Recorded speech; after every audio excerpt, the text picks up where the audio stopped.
राधे राधे मित्रों, जय श्री कृष्णा। आज आप श्रवण करेंगे निर्जला एकादशी व्रत कब रखा जाएगा। निर्जला एकादशी व्रत सभी एकादशियों में सबसे महत्वपूर्ण, सबसे कठिन माना जाता है। इस दिन दान पुण्य करने का विशेष महत्व शास्त्रों में बताया गया है कि इस व्रत को करने से आपको पुण्य और मोक्ष दोनों की प्राप्ति होती है। आइए जानते हैं निर्जला एकादशी व्रत की डेट महत्व के बारे में।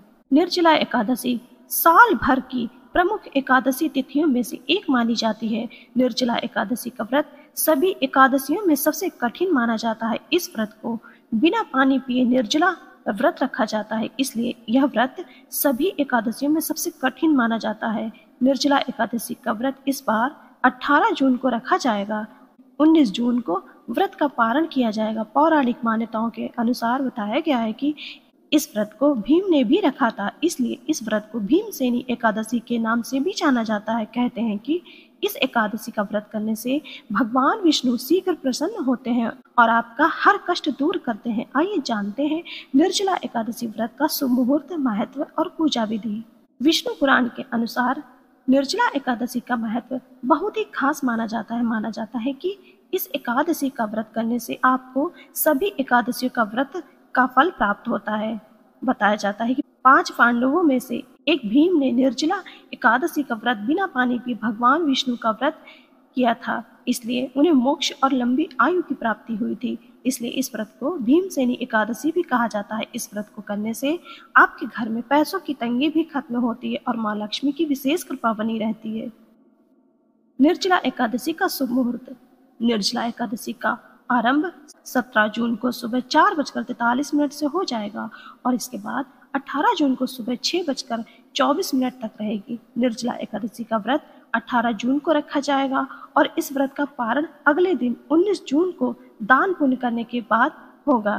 निर्जला एकादशी की पूजा विधि। एकादशी के दिन सुबह जल्दी स्नान करके दिन का आरंभ सूर्य को जल चढ़ाकर करें। मन ही मन भगवान श्री विष्णु और माता लक्ष्मी का स्मरण करते हुए अपने मंदिर की साफ सफाई कीजिए। फिर व्रत करने का संकल्प करें। लकड़ी की चौकी पर पीला कपड़ा बिछाकर भगवान श्री विष्णु और माता लक्ष्मी की मूर्ति स्थापित करें।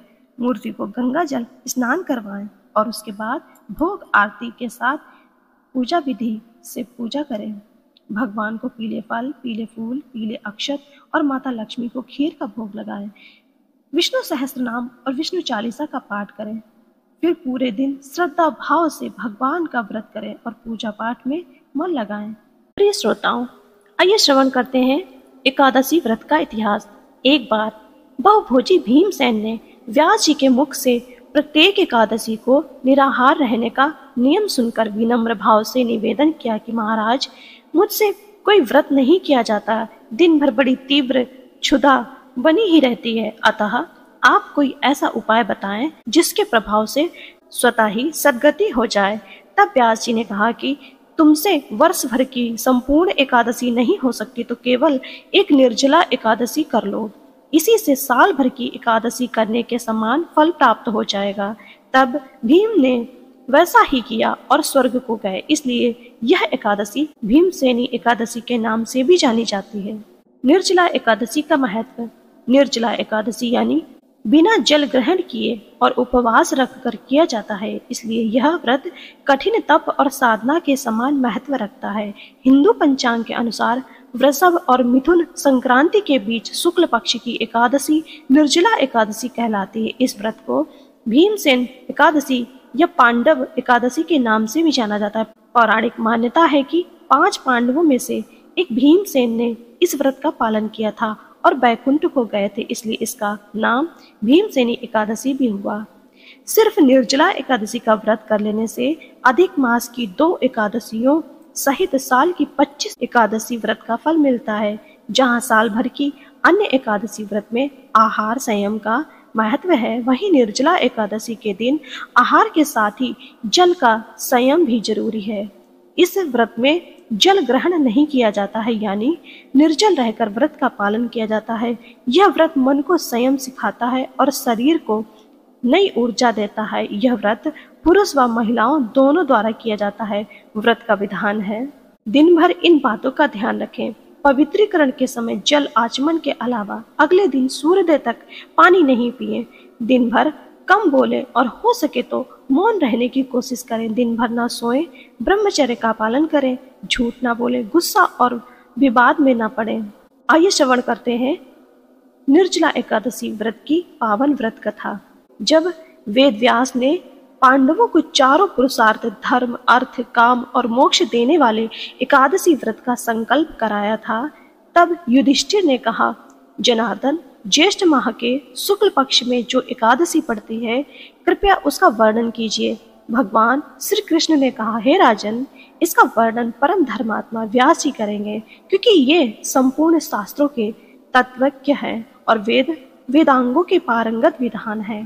तब वेद व्यास जी कहने लगे, कृष्ण और शुक्ल पक्ष की एकादशी में अन्न खाना वर्जित है। द्वादशी को स्नान करके पवित्र होकर फूलों से भगवान केशव की पूजा करें। फिर पहले ब्राह्मणों को भोजन देकर अंत में स्वयं भोजन ग्रहण करें। यह सुनकर भीमसेन बोले, परम बुद्धिमान पितामह, मेरी उत्तम बात सुनिए। राजा युधिष्ठिर, माता कुंती, द्रौपदी, अर्जुन, नकुल और सहदेव ये एकादशी को कभी भोजन नहीं करते तथा मुझसे भी हमेशा यही कहते हैं कि भीमसेन एकादशी को तुम भी ना खाया करो, परंतु मैं उन लोगों से यही कहता हूँ कि मुझसे भूखा नहीं रहा जा सकता।